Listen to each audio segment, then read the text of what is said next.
नमस्कार, मैं हूं राहुल शर्मा। आप देख रहे हैं SP9 न्यूज। स्वागत है आप सभी का आज के प्रोग्राम में। और प्रोग्राम की शुरुआत इस वक्त हम कर रहे हैं गुलाम नबी आजाद से। कांग्रेस पार्टी से गए गुलाम नबी आजाद को काफी वक्त हो चुका है, लेकिन उसके बावजूद क्यों गुलाम नबी आजाद की याद आ रही है सोनिया गांधी को? क्यों आज कांग्रेस पार्टी पछता रही है? और क्यों कांग्रेस पार्टी अब जोर दे रही है कि गुलाम नबी आज़ाद से माफ़ी मांगा जाए, गुलाम नबी आज़ाद को वापस मनाया जाए, बुलाया जाए? कैसे आएंगे गुलाम नबी आज़ाद? अगर आएंगे तो क्या बड़ा पद दिया जाएगा गुलाम नबी आज़ाद को? क्या कांग्रेस पार्टी का अध्यक्ष पद दिया जाएगा या इससे कोई और बड़ा पद दिया जाएगा? कैसे मैनेज होगी कांग्रेस पार्टी आज? और कांग्रेस से आज़ाद के जाने के बाद क्यों सोनिया गांधी उदास हुई पड़ी हैं? क्यों प्रियंका गांधी नहीं समझ पा रही कि एक टीम को जो खड़ा किया गया वो टीम ताश के पत्तों की तरह ठहरी है? जिस कांग्रेस पार्टी ने 70 साल राज किया, बहुत बड़ा साल होता है, बहुत बड़ा पीरियड 70 साल का होता है, कोई छोटा मोटा वक्त नहीं है। जिस पार्टी ने 70 साल राज किया वो पार्टी आज ताश के पत्तों की तरह, तिनकों की तरह ढहती चली जा रही है। क्या वजह है? कहाँ दिक्कत है? कहाँ कमी है? कैसे मैनेजमेंट नहीं हो पा रहा है? दोषी कौन है? काम कैसे होना चाहिए? लेकिन आज ये भी बात करेंगे कि क्या वापसी हो रही है गुलाम नबी आजाद की कांग्रेस में, और क्या सोनिया गांधी एक बड़ा तोहफा गुलाम नबी आजाद को देने वाली? जी हाँ, दरअसल कांग्रेस पार्टी की आज जो हालत है, इस हालत का जिम्मेदार अगर सही मायने में किसी को माना जाए, किसी को ठहराया जाए, तो वो खुद सोनिया गांधी। गलती राहुल गांधी की नहीं है, गलती प्रियंका गांधी की नहीं है, गलती सोनिया गांधी की है, क्योंकि पार्टी की कमान तो सोनिया गांधी के हाथ में है। कोई भी काम अगर किया जाता है तो सोनिया गांधी की इजाजत से ही किया जाता है। और 2014 के बाद कांग्रेस पार्टी का अचानक इस तरह से गिरना, गिरते चले जाना, ताश के पत्तों की तरह ढहना, ये बताता है कि सोनिया गांधी ने पार्टी को संभालने में बहुत बड़ी लापरवाही बरती है। सोनिया गांधी पार्टी को संभाल ही नहीं पाई, क्योंकि पहले जिस कांग्रेस पार्टी ने 70 साल राज किया, उस पार्टी को संभालने में सोनिया गांधी का योगदान नहीं था, मनमोहन सिंह का योगदान था, गुलाम नबी आजाद जैसे नेताओं का योगदान था। कांग्रेस के तमाम बड़े नेताओं की अगर मैं बात करूं, उनका बड़ा योगदान था, जो पार्टी में आज नहीं रहे, जो पार्टी को छोड़कर चले गए, क्योंकि वो बताते थे कि पार्टी को कैसे लेकर चलना है, कैसे आगे बढ़ना है। 2014 के बाद हमने देखा कि धीरे धीरे पार्टी की हालत इसलिए कमजोर हो गई क्योंकि सोनिया गांधी ना फैसला ले पा रही थी, ना किसी को फैसला लेने दे रही थी। और यही वजह है कि पार्टी के अंदर गुटबाजी शुरू हो गई। पार्टी के अंदर जो गुटबाजी शुरू हुई, इस पर भी सोनिया गांधी ध्यान नहीं दे पाई। दरअसल कांग्रेस पार्टी की अगर आज हालत ये है तो परिवारवाद, एक शब्द आ रहा है परिवारवाद, उसी परिवारवाद की वजह से आज पार्टी की हालत ये है। और अब पछताएत होत क्या जब चिड़िया चुग गई थी।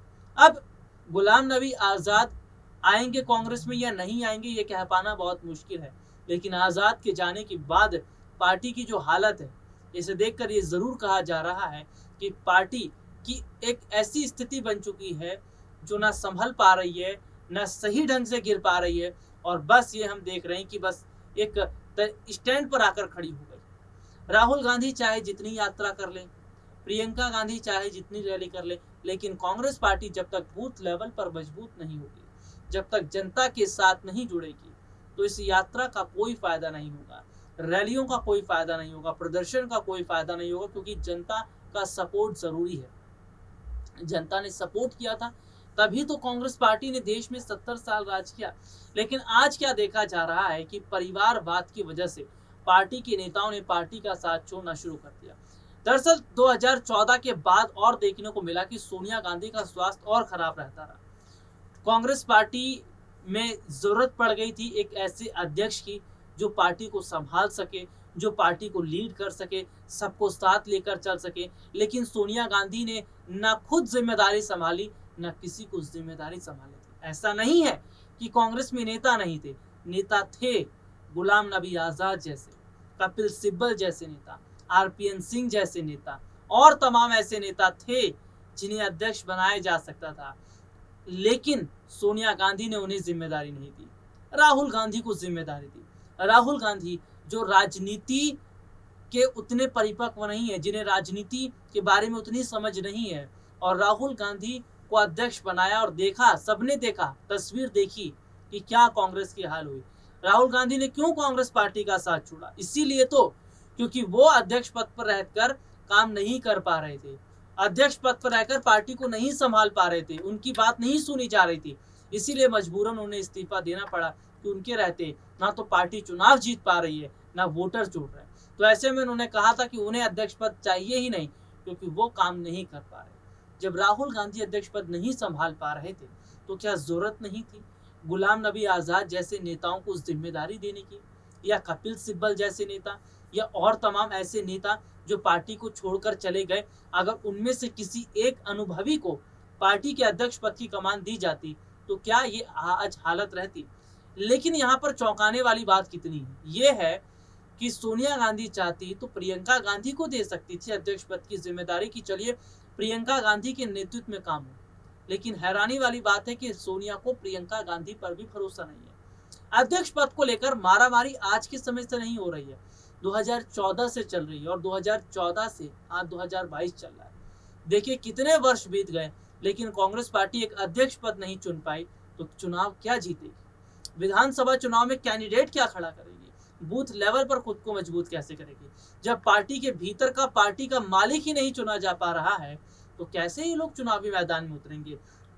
आपको क्या लग रहा है? आप लोग लगातार अपने जो हमारे प्रोग्राम के नीचे जो कमेंट बॉक्सेस में कमेंट कर सकते हैं, अपनी बात लिख सकते हैं, और क्या आपकी राय है वो भी लिख सकते हैं। लेकिन एक बात है, वो जरूर गौर करने वाली बात है कि अगर गांधी परिवार से हटकर किसी नेता को अध्यक्ष पद की कमान सौंपी जाती, तो क्या कांग्रेस वाकई दोबारा मजबूती के साथ नहीं दिखती?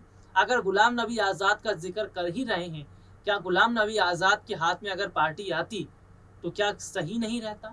क्या गुलाम नबी आजाद पार्टी को यहाँ से यहाँ तक नहीं ले जा पाते? क्या सोनिया गांधी को गुलाम नबी आजाद पर भरोसा ही नहीं था? जो गुलाम नबी आजाद सत्ता में जब कांग्रेस थी उनके साथ तब जुड़े रहे, विपक्ष में भी काफी वक्त जुड़े रहे, 40-50 साल कांग्रेस पार्टी के साथ जुड़े रहे। कोई आसान बात नहीं होती है, 40-50 साल बहुत बड़ा ये ईयर होता है। और 40-50 साल में हमने देखा कि गुलाम नबी आजाद जो है वो भरोसा सोनिया गांधी का जीत नहीं पाए, या सोनिया गांधी ने इन 40-50 साल में कभी गुलाम नबी आजाद पर भरोसा ही नहीं किया। लेकिन भरोसे की बात अगर उठी है, तो क्या भरोसा प्रियंका गांधी पर भी नहीं है? क्या प्रियंका गांधी को भी वो अध्यक्ष पद के लायक नहीं समझती हैं? देखिए कांग्रेस पार्टी का आज जो ग्राफ गिर रहा है, और लगातार एक के बाद एक जो पार्टी के नेता इस्तीफा दे रहे हैं, वो ये साफ तौर पर कह रहे हैं कि आप गुलाम नबी आजाद की चिट्ठी को देखिए, पढ़िए। उन्होंने कई कई चीजों का विश्लेषण लिखा है, राहुल गांधी पर फोकस किया है, परिवारवाद को लेकर बात कही है। ज्योतिरादित्य सिंधिया ने भी यही कहा था, कांग्रेस इसलिए छोड़ रहे हैं क्योंकि परिवारवाद है, परिवारवाद की वजह से और नेताओं को पूछा नहीं जा रहा है। तो यही परिवारवाद आज जंग की तरह धीरे धीरे, दीमक की तरह धीरे धीरे पार्टी को खत्म किया जा रहा है, खाया जा रहा है। लेकिन कांग्रेस पार्टी ध्यान नहीं दे रही। लेकिन अब उन्हें आजाद का ध्यान आ रहा है, या आजाद के बारे में वो सोच रहे हैं, तो क्या आजाद को नया मौका कांग्रेस में मिलेगा? और क्या वाकई गांधी परिवार से अलग हटकर अगर कोई नई जिम्मेदारी को संभालेगा तो वो आजाद होंगे? आज के लिए इतना ही, आपसे फिर दोबारा मुलाकात होगी, तब तक के लिए इजाजत दीजिए, नमस्कार।